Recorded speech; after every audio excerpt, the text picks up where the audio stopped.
దోస్తులు మనం ఇంట్లోనే కసూరి మేతి చేయాలి అనుకుంటున్నాను. కసూరి మేతి లాస్ట్ టైం చేశాను కానీ అయిపోయింది అనమాట, కొంచెమే ఉంది. ఈ యొక్క కసూరి మేతి మనము ఎండాకాలంలో చేసుకుంటే మనకి సంవత్సరం పాటు నిల్వ ఉంటుంది. తర్వాత ఈ టైంలో మనకి మెంతి కూర అనేటువంటిది తక్కువ కాస్ట్లో ఎక్కువ క్వాంటిటీ వస్తుంది అనమాట. అలాంటి టైంలో మనం కొనుక్కొచ్చుకొని కసూరి మేతి చేసుకోవాలి. అందుకోసమే లాస్ట్ టైం నేను ఒక 20 రూపీస్ తీసుకొచ్చి చేశాను. ఈరోజు కూడా ఒక 20 రూపీస్ తీసుకొచ్చాను అనమాట. ఆ 20 రూపీస్ తీసుకొచ్చి కసూరి మేతి చేస్తున్నాను. దాన్ని ఎలా అంటే దీన్ని ఇలా మంచిగా నీట్గా ఇలా తీసేసి ఎడ్జ్ ఉంటుంది కదా, కింది చూపినాను కనిపిస్తుందా, ఇక్కడ మనము రూట్స్ దగ్గరికి కట్ చేసి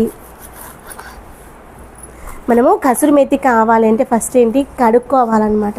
ఆ కడుక్కోవడం కట్ చేయకుండా ముందే కడిగేసుకోవాలి. కట్ చేసిన తర్వాత ఆకులు తెంపినాక కడుక్కున్నాం అనుకోండి అస్సలు ఆకు ఆరదు, గుర్తుపెట్టుకోండి. ఫస్ట్ ఇలా నేను కింద కట్ చేసి ఇలా దులిపేస్తున్నాను, ఎందుకంటే లోపల ఏమైనా మురిగిపోయిందేమైనా ఉన్నా సపరేషన్ ఈజీగా అయిపోతుంది. ఇంకోండి పైనకెళ్ళి చూడడానికి బాగుంది కానీ లోపల మాత్రం మురిగిపోయినవి ఉన్నాయి. మేడి పండు చూడు మేలిమై ఉండును, పొట్ట విప్పి చూడు పురుగులుండును. అట్లా అన్నది రామా, వినరా వేమన్నా. ఇంకో తర్వాత ఇలా ఒక గిన్నెలో నీళ్ళు తీసేసుకొని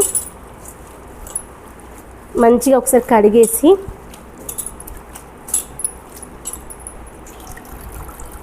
ఇలా జాలీలో ప్లేట్లో వేసేసుకున్నాం అనుకోండి, కాడల సైడ్ కిందికి పెట్టుకోవాలి. అప్పుడు ఎక్సెస్ వాటర్ అంతా కిందికి ఈజీగా వచ్చేస్తుంది. తర్వాత ఏరేటప్పుడు చూసుకుంటూ జాగ్రత్తగా ఏరుకోవాలి. ఏమైనా మురిగిపోయినవి ఉన్నా పండిపోయినవి ఉన్నా ఈజీగా తీసేసుకోవచ్చు. తీసేసి మంచిగా ఆరబెట్టేసుకొని ఒక వారం రోజులు నీళ్ళలో ఆరబెట్టుకోవాలి. కలర్ షేడ్ అవ్వదు, టేస్ట్ బాగుంటుంది. ఓకేనా ఫ్రెండ్స్, తెంపేటప్పుడు చూద్దాం. ఫోన్ కట్ చేసే ఇంకా